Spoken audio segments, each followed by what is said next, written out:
Welcome to today's Hinckley Forum. My name is Ana Luisa Ramos. The Hinckley Institute of Politics is a nonpartisan institute at the University of Utah. The Hinckley provides an array of transformative experiences for students through internships, forums, and classes. Hinckley forums seek to foster public discourse and civil debate on the most current and pressing issues, bringing in local, national, and international thought leaders. Each year, the Hinckley Institute of Politics, David Eccles School of Business, Gardner Policy Institute, and Daniels Fund Ethics Initiative work together to host a series of events to promote principle-based ethics education. This year's theme is Ethics in Journalism. Today's forum is the first event in our 2022 Ethics Week series, and we are thrilled to be joined by our keynote speaker, Kelly McBride. Kelly McBride is a journalist, consultant, and one of the country's leading voices on media ethics and democracy. She is a senior vice president and chair of the Craig Newmark Center for Ethics and Leadership at the Poynter Institute, where she guides professional news organizations in the best practices for serving citizens, building trust, and elevating democracy. She also serves as NPR's public editor. In that role, she and her team listen to audience feedback and hold NPR accountable to their mission to serve the American public.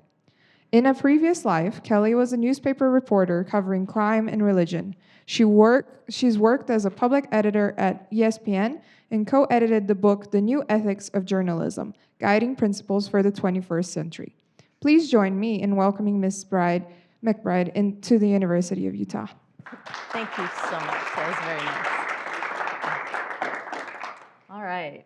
Good afternoon. Thank you all for coming.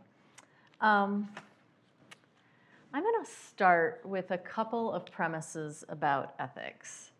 So when I was a working journalist, I thought that ethics were mostly a set of rules that I had to follow.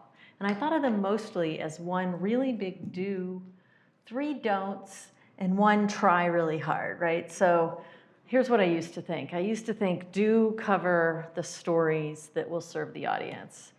Don't take any bribes. Don't make things up. Don't steal other people's work, right? Don't plagiarize. And try not to hurt people. So that was the most sophisticated I got through most of my reporting career, which lasted a fairly long time, 15 years. I spent most of them a bit north of here in Coeur d'Alene, Idaho, and Spokane, Washington. And after 15 years of being a practicing reporter, I transitioned my career to the Poynter Institute. And at Poynter, suddenly my job was to help journalists all over the world. And when a journalist comes to me with an ethical problem, or a newsroom comes to me with an issue that they want to address, or a policy that they want to write, I try to either engineer a system for them or reverse engineer the system that they are using at the moment. And what's really interesting about that is you have to understand you have to understand how ethics grow in order to do that. So you can't just have a set of rules, because otherwise you're just writing random rules for people and they're not rooted in anything. And in journalism, you're about to see, it's fairly complicated how ethical systems work for a number of reasons. So I pretty quickly figured out that ethics in journalism are not really about the rules. Although the rules that are in place tell you something, they don't always tell you what you should do next, though, because the environment changes so quickly. So let me just give you an example of a couple of things that I have consulted on just recently, right? In the last month, I have talked to a reporter in Texas who was interviewing women who are seeking abortions, even though they are illegal. I have talked to reporters in Florida, the state where the Poynter Institute is located, and I have talked to reporters there who are interviewing gay teenagers who are seeking mental health services through their schools, even though you are now no longer allowed to talk about being gay in a public school setting.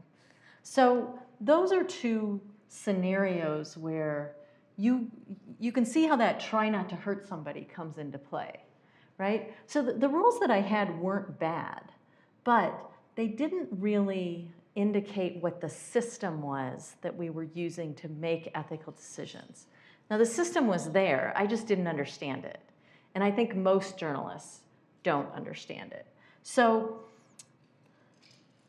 this is the process that I teach.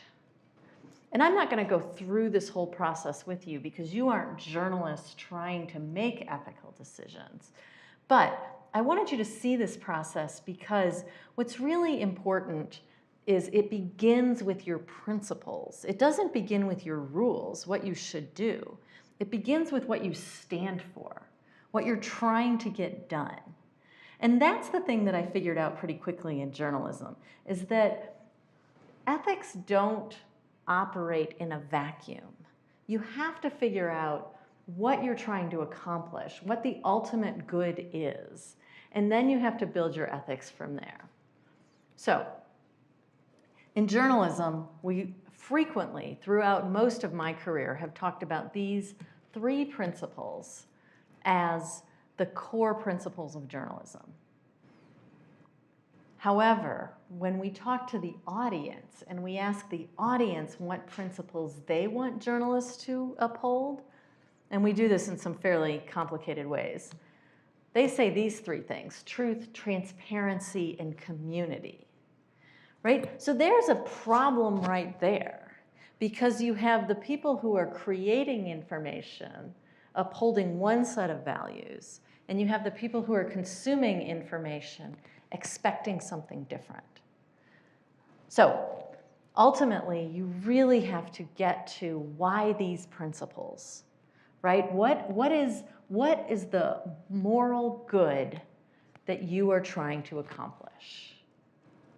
And that's a really important question. That is the guiding question. It's really the guiding question in any ethical system, but it's particularly the guiding question in journalism.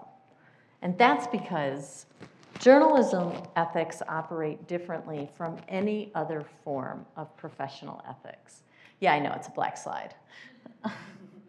In other fields, experts and scholars collectively determine what that ultimate good is. And then they prescribe behaviors and loyalties to support that good. And they also prohibit certain behaviors. And they offer guidance to individuals. Here's how you should behave. And they offer guidance to systems. Here's what this system should do. So in healthcare, a doctor is supposed to stay on top of her skills. She's supposed to diagnose and treat patients with the best possible medicine.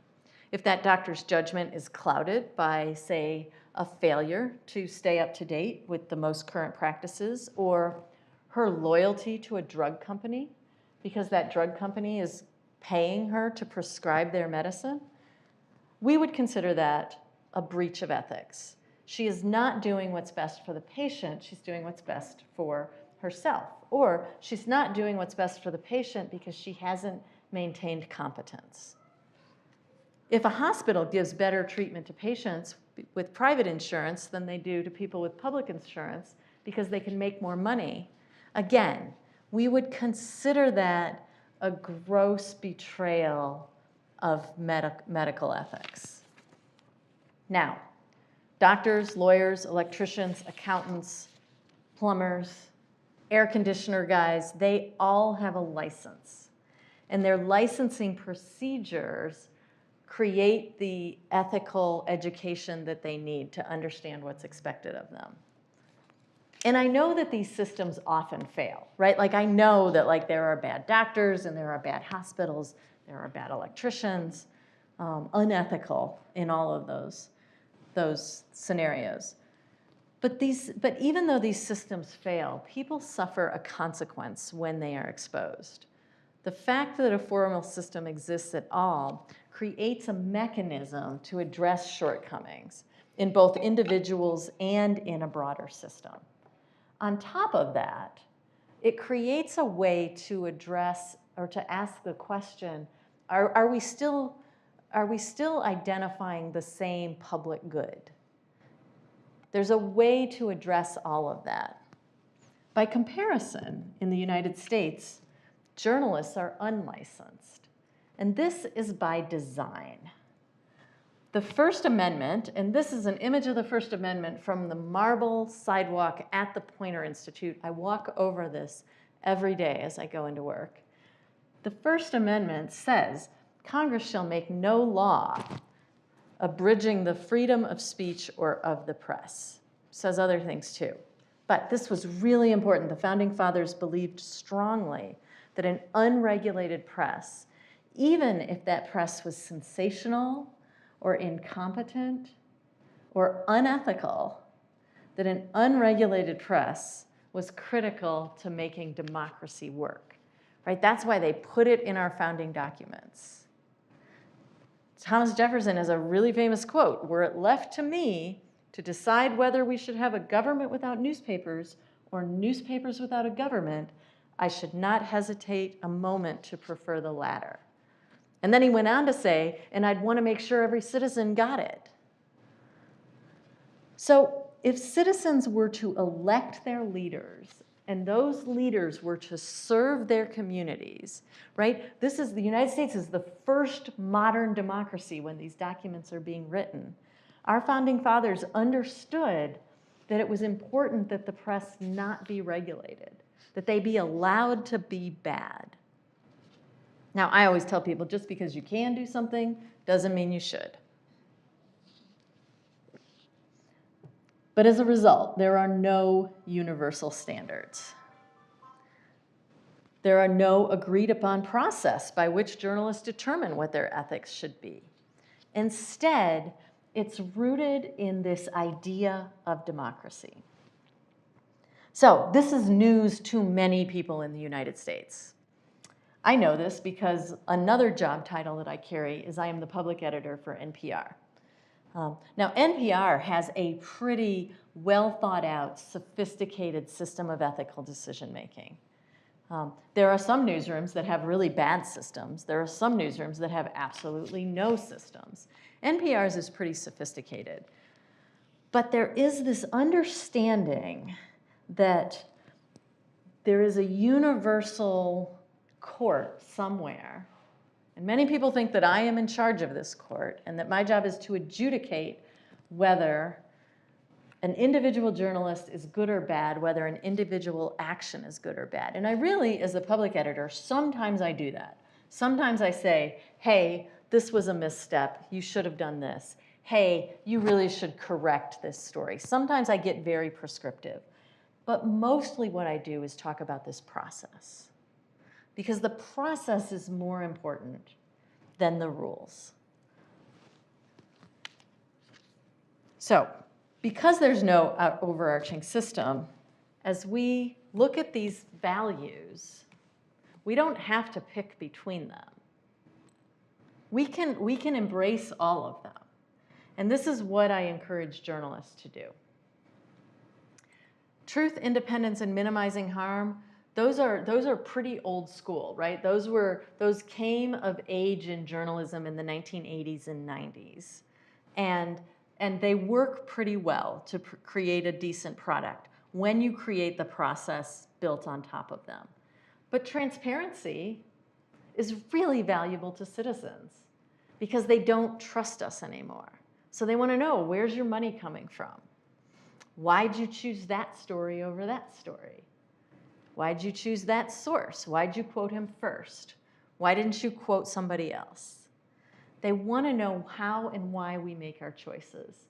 And in journalism right now, most of us are really bad at doing that, about being transparent. It is a habit. When I was a practicing reporter, people used to say to me all the time, they don't want to see the sausage being made.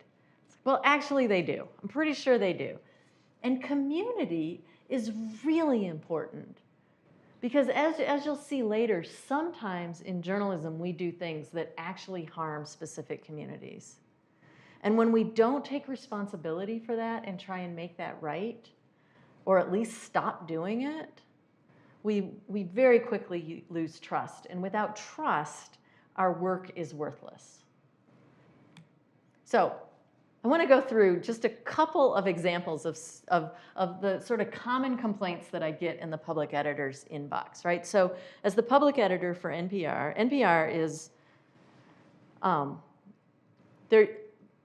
several newspapers in the country used to have public editors. Right now, there's only NPR and PBS. And the only news PBS does is the news hour, right? Most of what PBS does is documentary and entertainment and children's entertainment and all of that. So the only full-time news public editor in the United States right now is standing right here before you. So it's a pretty lonely spot. But citizens, when they are upset, they say things like, "You're biased," right? That's the number one complaint that I hear. "You're wrong. You got it wrong. You're not helping me. And you're annoying me." Right? Like these are probably, there's probably a couple of other categories, but I think these are the big categories. And I have a staff of researchers, 3 of them who work with me. And we have a philosophy of treating every single person who writes to us with dignity and respect, taking every question seriously. We don't answer them all, but we look for the ones that are most legitimate, that most address the news and are most genuine, because we get a lot of disingenuous questions, you can imagine. So you're biased. Here's an example. Throughout NPR's coverage of the US withdrawal from Afghanistan, your supposedly unbiased reporters almost never failed to add the adjective chaotic to the noun withdrawal. I assume that their use of this adjective reflected what had been written for them. It appeared to be an editorial decision geared to influencing the opinions of your viewers. It was very disappointing to me personally, as someone who has been listening to NPR News since its inception. Now that is a pretty sophisticated analysis, if you ask me. And what we did, and she actually went on, there was a second paragraph here that talked about a vote in the House of Representatives being also chaotic. And we looked at how often journalists use that term at NPR, chaotic. It is an overused term, right? It is something that people use to convey dramatic or unexpected. And so the withdrawal itself was not chaotic. What happened in the wake of the withdrawal was absolutely chaotic. And so we look very specifically at the choices of words. Now, we don't tell anybody, hey, you are using the wrong words. But what we did was an analysis of that word. And what I hope our impact is that the journalists at NPR are reading that and they are considering, I think we use chaotic a lot, just we write it in journalism, and they will consider whether it is a cliche or whether it is the most accurate term that they could use. So I loved that. Here's a "you're wrong." NPR refers to mansion as a moderate, a word that does not fit the facts. Moderate is a loaded word that connotes wisdom and caution. To be conflicted by ties to the coal industry is not moderation. Now, we probably get this letter or some other version of this letter twice a week. I am not kidding you. People are really upset when you call mansion a moderate. And when we asked NPR, we called them up and we were like, why do you do that? This does seem to be a point. He's not really moderate. Their response was, well, that's how he describes himself. And I said, well, I would like you to call me Beyonce.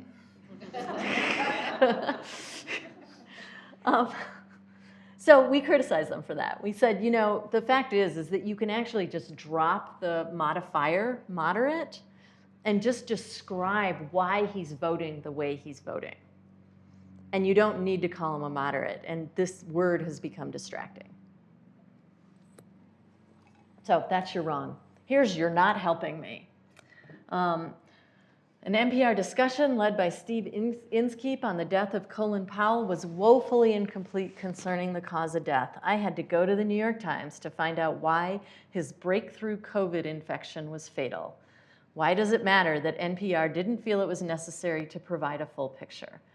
because we are in a mass death event that is being exacerbated by misinformation and incomplete information, both of which are leading people to choose not to vaccinate or to not bother because it doesn't matter.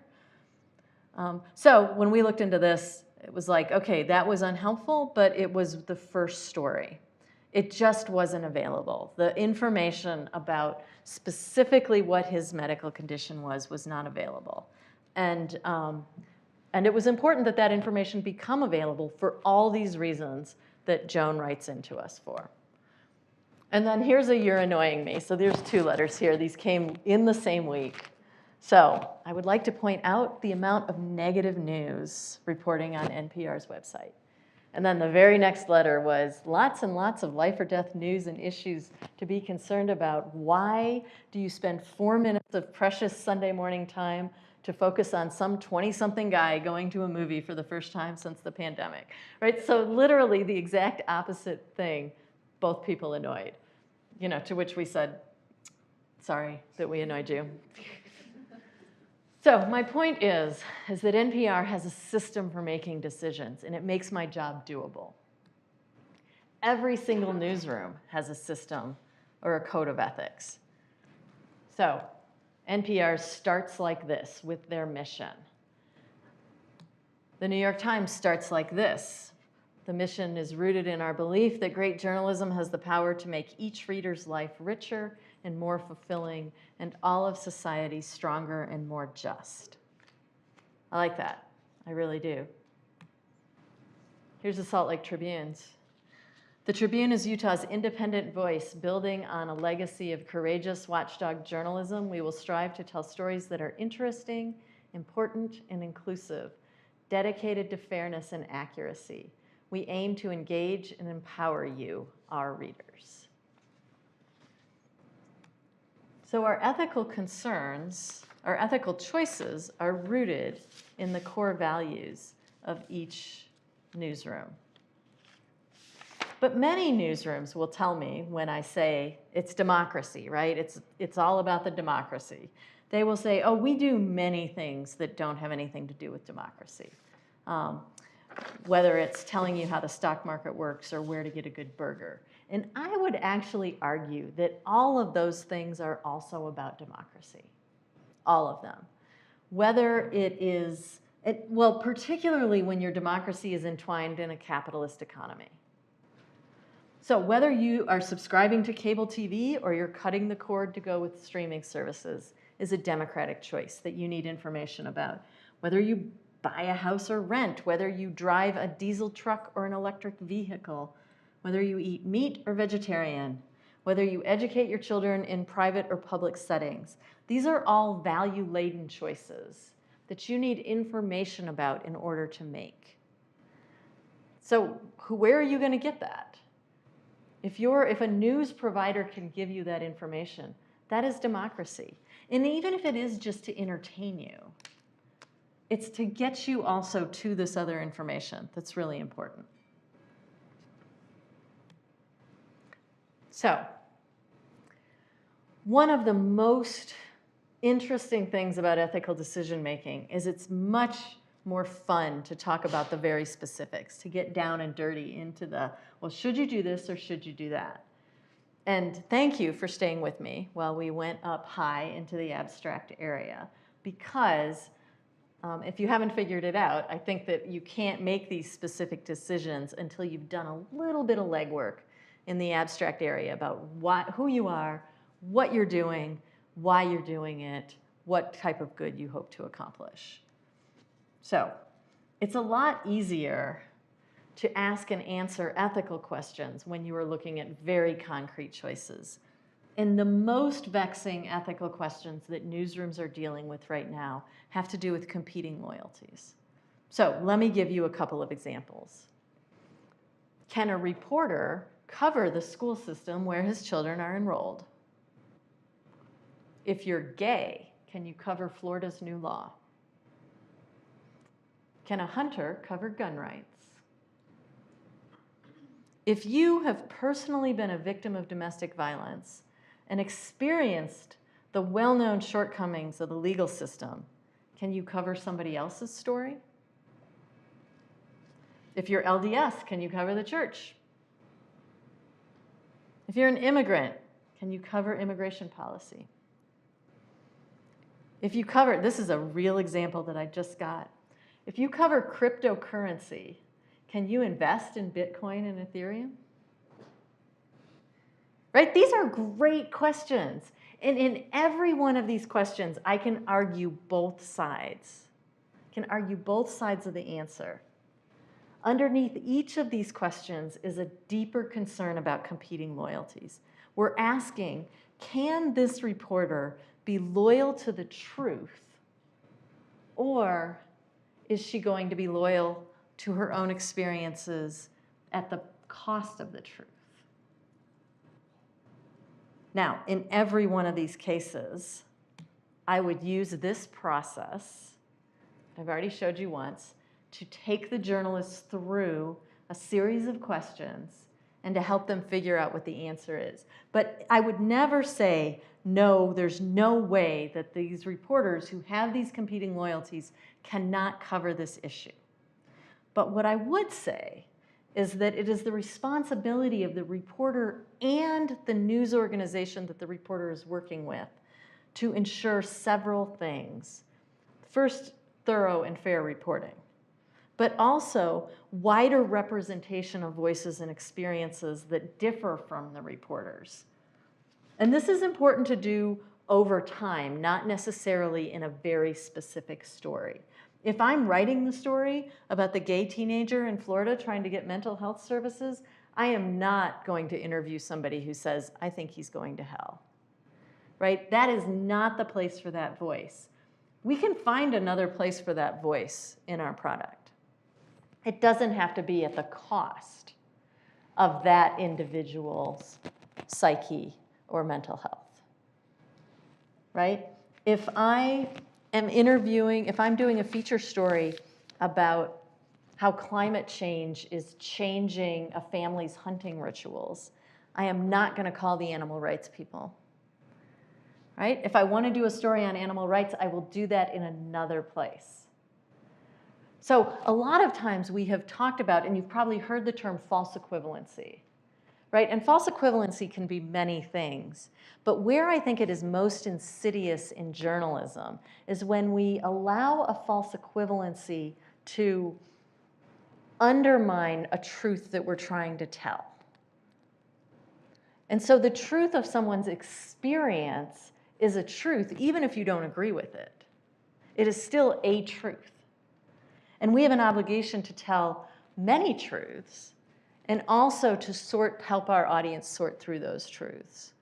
So when we get into these very specific decisions, I'm looking at, as a news organization, what is the promise that you've made to your audience? Now, some news organizations have not made an explicit promise to their audience. They say things like, we're here for you. We're on your side. Those are very vague statements that don't really tell you what you're trying to do. So one of the many ways that journalism's ethical systems have expanded, especially in the last 10 years or so, is that our formats have expanded to allow for both neutral reporting without any point of view and reporting that comes with a point of view. So if you guys listen to podcasts, you probably are much more likely to hear a point of view. If you have followed Nicole Hannah-Jones's work at the New York Times, she wrote the 1619 Project. She has also written essays about her own experience as a child going to segregated schools and about the choice that she's trying to make for her kid about which schools to choose.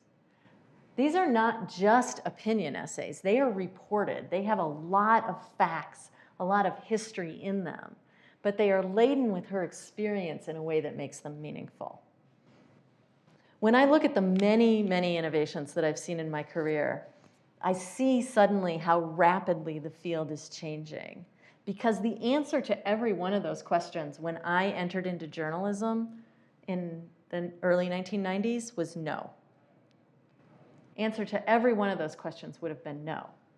Now, the most interesting thing, I think, the most interesting of those questions is the one about crypto, because crypto is really confusing. I don't understand what's going on.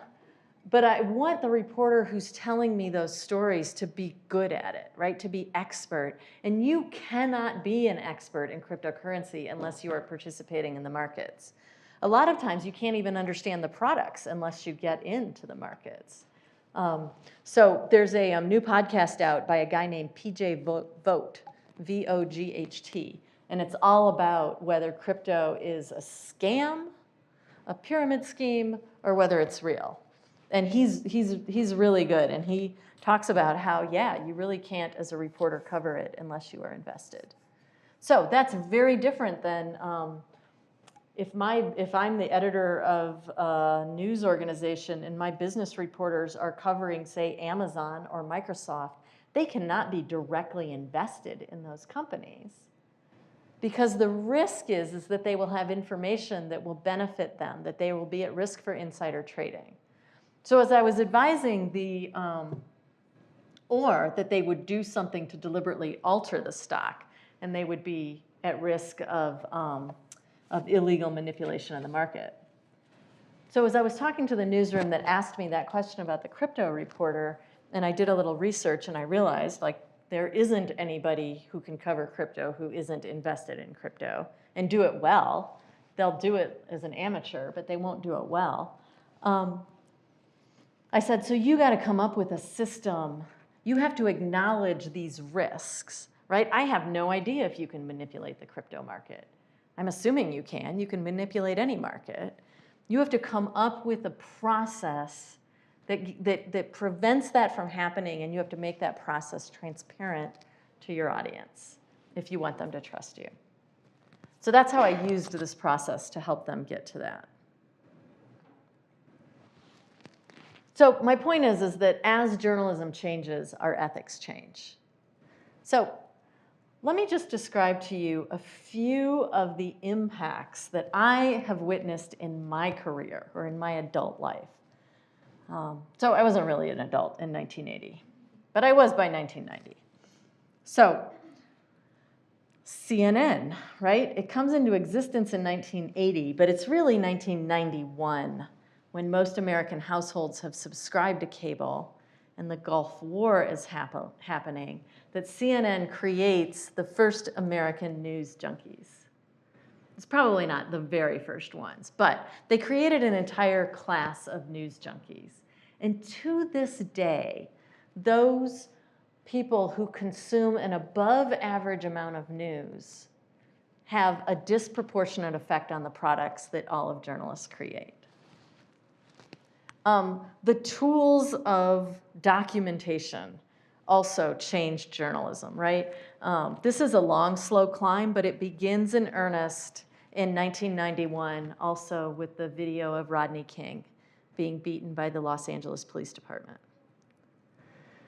So the widespread adoption of mobile phones, this changes how journalists work because suddenly they can talk to people who are on the scene.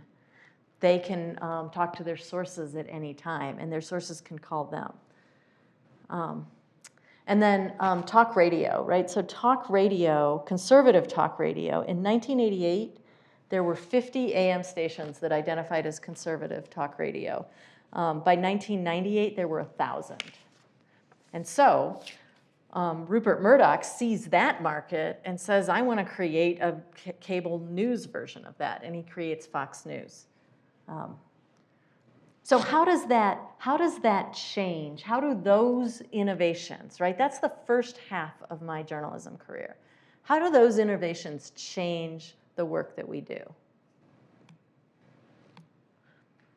So you can look at crime reporting, right? And this report that the Marshall Project did on super predators and how this was a myth that was created out of almost whole cloth. This is directly related to all of those innovations, all of those pressures that journalists were feeling. So let me give you an example. In 1993, in the summer of 1993, and this is reporting that the Marshall Project did, but I can tell you that this was true in Spokane, Washington also. So in Denver, Colorado, between the Post and the Rocky, they published that summer, by the end of that summer, 233 stories documenting the, quote, summer of violence.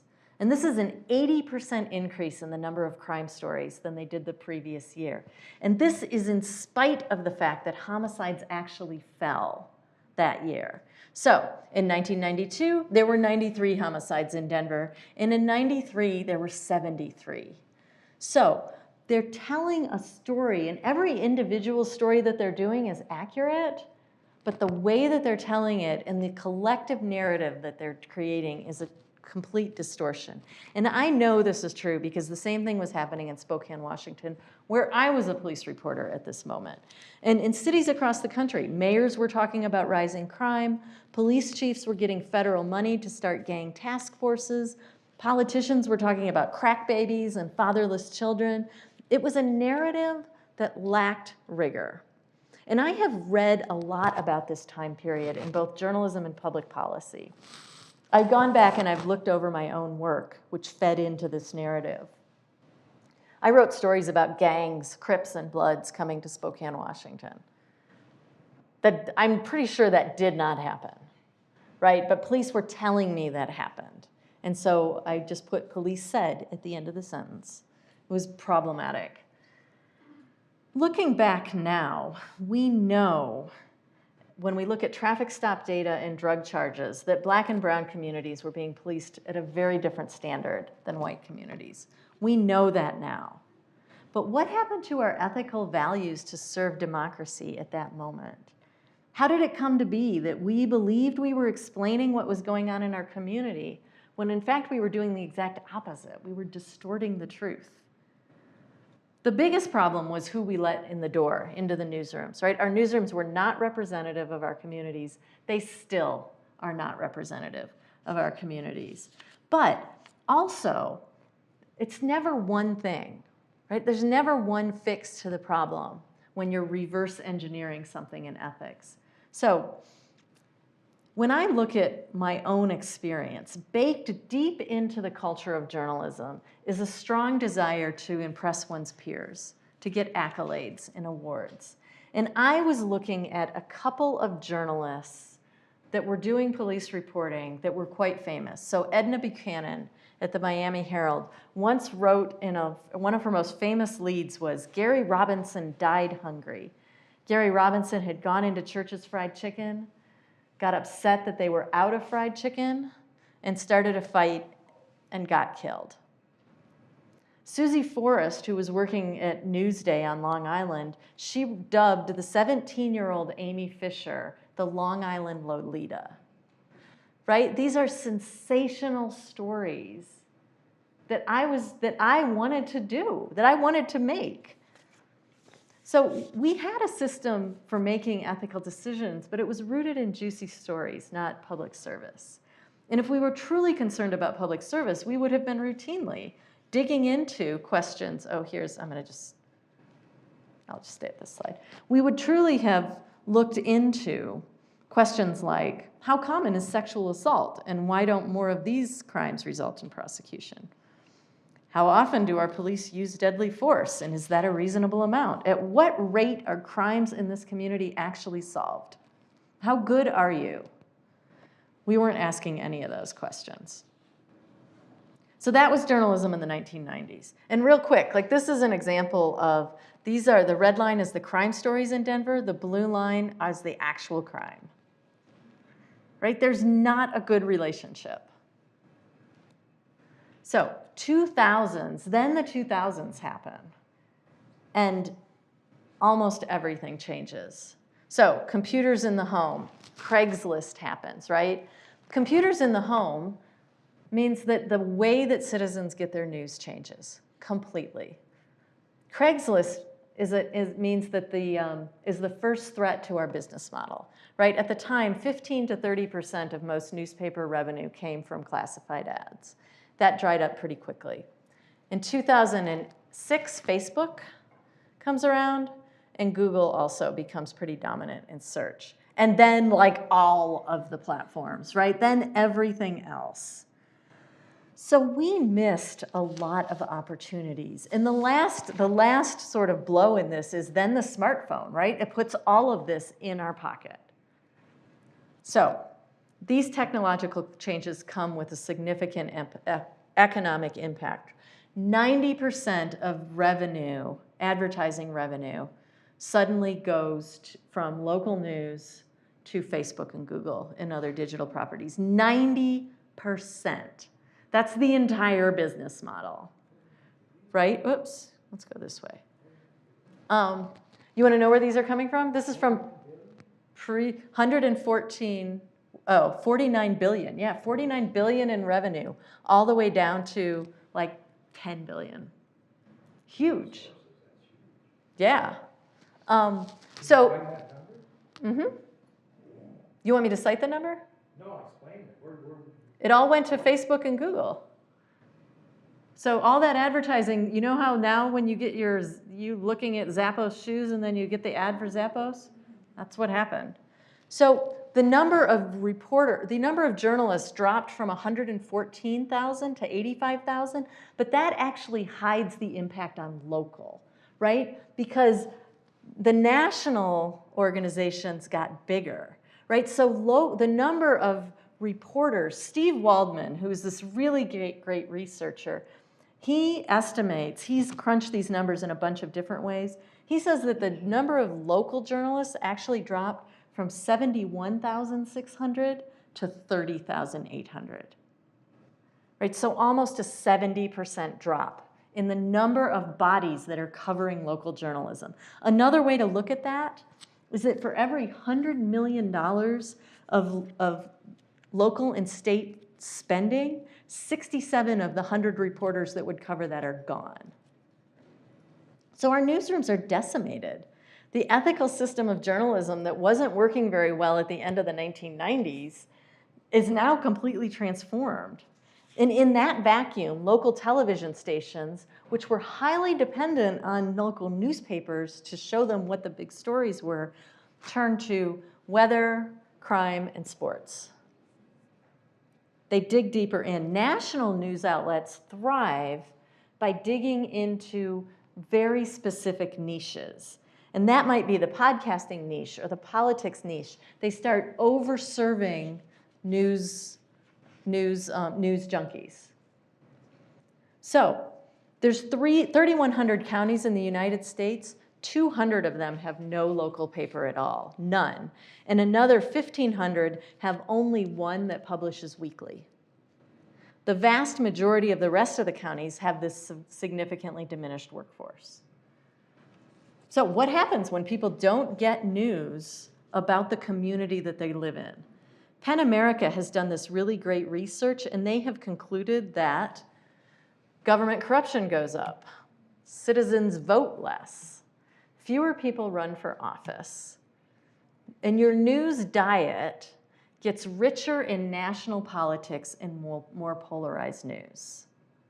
So that's how ethics work in journalism, and that's how they are working right now, and that's what's happening to our democracy right now.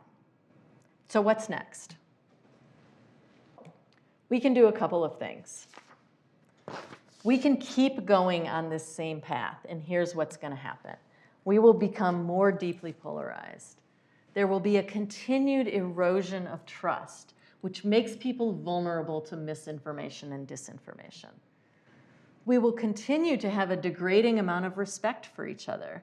A friend of mine, Monica Guzman, has a book out, and she's citing some research in this book about how we talk to each other, how we talk to people with different viewpoints. So if you self-identify as a Democrat, you think that more than 50% of Republicans make more than $200,000, when in fact less than 15% of them do, of people who self-identify as Republicans. And if you self-identify as a Republican, you think that upwards of 35% of Democrats are gay, trans, or bisexual, when it's more like 13%. So we don't even understand each other. And who wants that?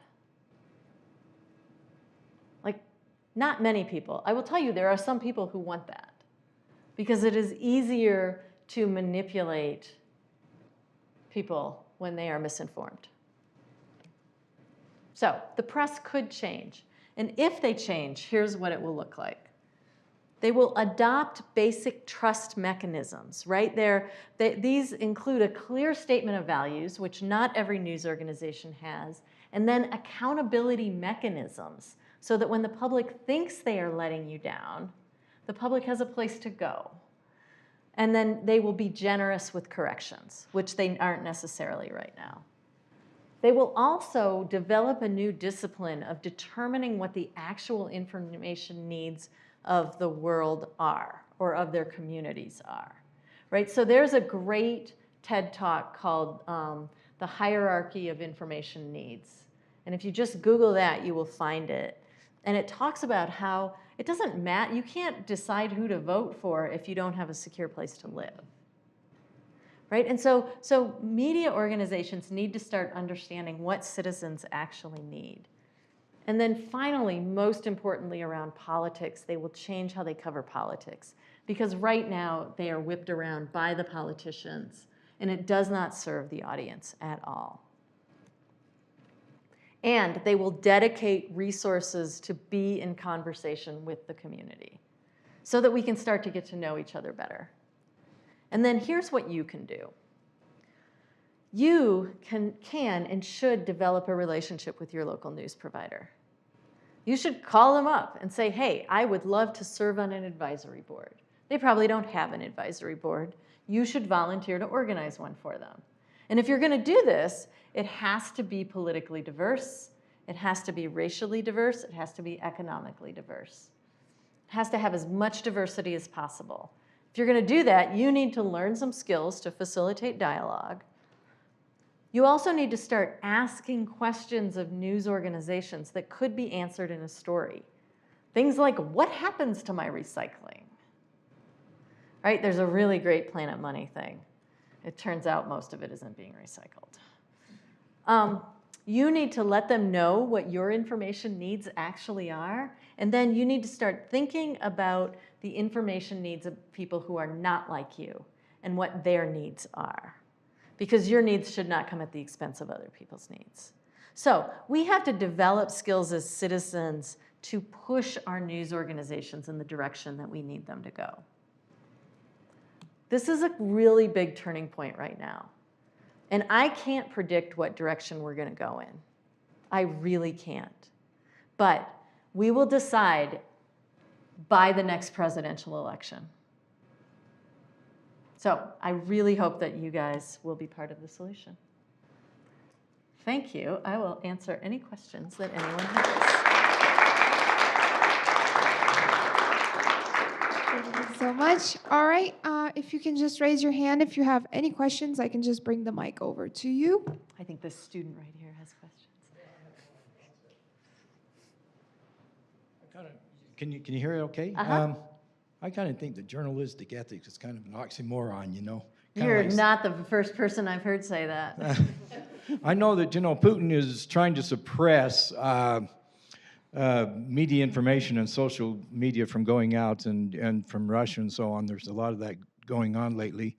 But I particularly was thinking of an episode a few years ago that I'd like to relate where we had this Bundy family that was withholding grazing fees from the federal government. I'm very familiar with this story. Cleveland Bundy, and in fact, his son Ammon is actually running for governor of Idaho. Mm-hmm. And that's just one example of, now the Bundys refused to let any journalists on their property to cover this. They put a ban on the journalists and on the people on the media to come in and talk about it. And so, there was really no way to disseminate information from to the outside. And I'm just wondering, this is just an example, I'm just wondering if there is some way the journalists, because we need to get that information out, if they could get some kind of subpoena or some kind of thing that could help us get this information in episodes such as this so that we can get the stories. It's just not right to suppress it to the public. Well, I think if somebody is running for governor, they deserve a lot of scrutiny. Journalists don't have any subpoena power. They have freedom of information request power. And journalists should be looking very closely at it. But you started by mentioning Putin. And if you want to see what happens when misinformation and disinformation takes over a society, look at public opinion in Russia right now, because they are perfectly fine for the most part with the war.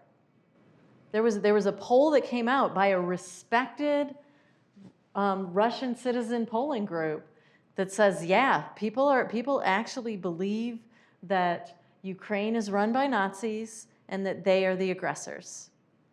So that is an example of what happens to a citizenry when they don't get good information, not because it's not available, but because they don't trust it. So, I mean, there but for the grace of God, really. We are in a very precarious place in our democracy right now. All right, how about this guy over here? No, you don't have a question? Okay, let's get you the microphone. Okay. Can you tell me your name too? My name is Ban. Hi. Hi. So I saw you did some research about like journalism changing, right? I have like a same question about that. Like, is journalism is changing because of the language and the culture? Like that is, I think that's one is more like deeper in the research about journalism, because like when we're writing like at journalists, we use language, and we based on the culture where we live, multi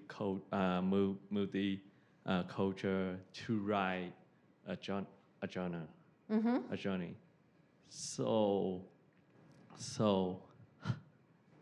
No, I think I know what you're asking. I think I do. And I think you're onto something there. I think it's really smart because, and this is very Orwellian, right? Like, and if you read Orwell, you know, he talks a lot about how language can be deceptive. Yeah. One of the things that happened as the internet became the major form of communication is our language in journalism got much more casual. And the good side of more casual is it's more accessible, right? So if I want to understand cryptocurrency, I need somebody who's going to write to me, right, so that I can understand it. But the other problem, and I actually just read this criticism recently, is the critic was saying, you can really tell the writers who grew up on the internet because sometimes they lack the rigor to make the true argument. And I see that, I especially see that on Twitter, which is another huge disruptive force in journalism. So a lot of times people on Twitter will take a legitimate argument that you could take an inch, and they will take it the whole mile, right? And so, and they take it to a point that you can no longer have a discourse about it because they have gone so far into the realm of not factual anymore. Now, I don't think that every writer who grew up on the internet lacks rigor, but some of them do, and we have created a culture of discourse in the marketplace of ideas that does lack rigor. And so I think language underpins all of that. Is that sort of where you were going? Yeah, it's like I just think when I'm writing, like I always compare like the education from where I learn and how the education from order and order, like more broad. Like I would compare from my education in Vietnam and in China, in the US, to like to improve or create like a new knowledge to how to say to improve our student better, because I just think like in the US we missed something, but like we didn't find out. We just like we just using like the all system like to process the education as language. Yeah, we could go into a whole critique of the education that a system, lot. which we won't. But I will also say this. The writers that I like best and the thinkers that I like best and the people that I think are contributing the most to democracy are the people who can go high and low with their language. The people who can make the work really accessible, but they can also grasp difficult philosophical and political ideas and bring them into the conversation that they're trying to have. So. Here, we've got another question. So, yeah. All right, who has the other question? In the back. Oh, okay. Yeah.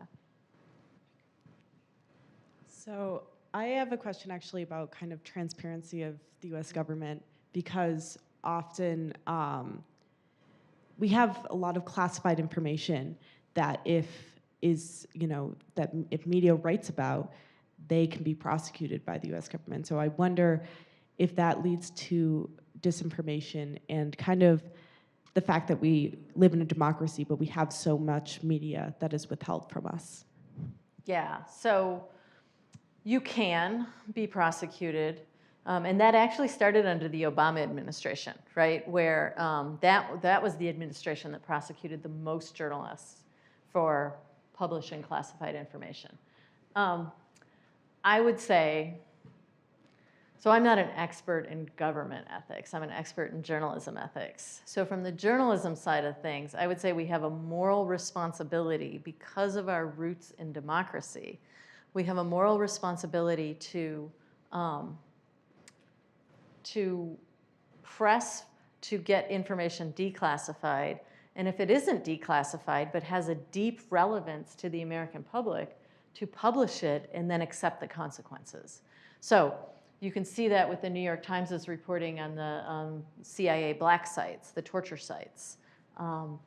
You can see, there's many, the Pentagon Papers were an example of that, right? Like there are many, many examples where, yes, technically it was illegal to publish that information. You know how I said just because you can do something doesn't mean you should? Sometimes just because it's illegal doesn't mean it's bad, right? Like when you're talking about ethics, you're looking for the public good.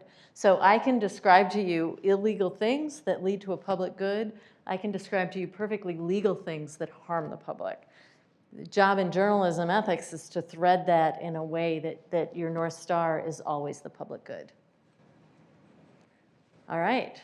I think we're done. I think so too. So thank you for joining us for today's Ethic Week keynote. We hope you will join us tomorrow for our screening of Whose Streets, a documentary that follows the rise of the Black Lives Matter movement following the 2014 killing of Michael Brown.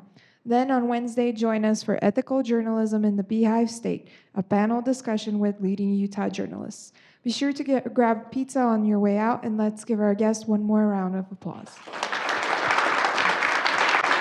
Thank you. Thank you all for coming. Thank you so much. All right.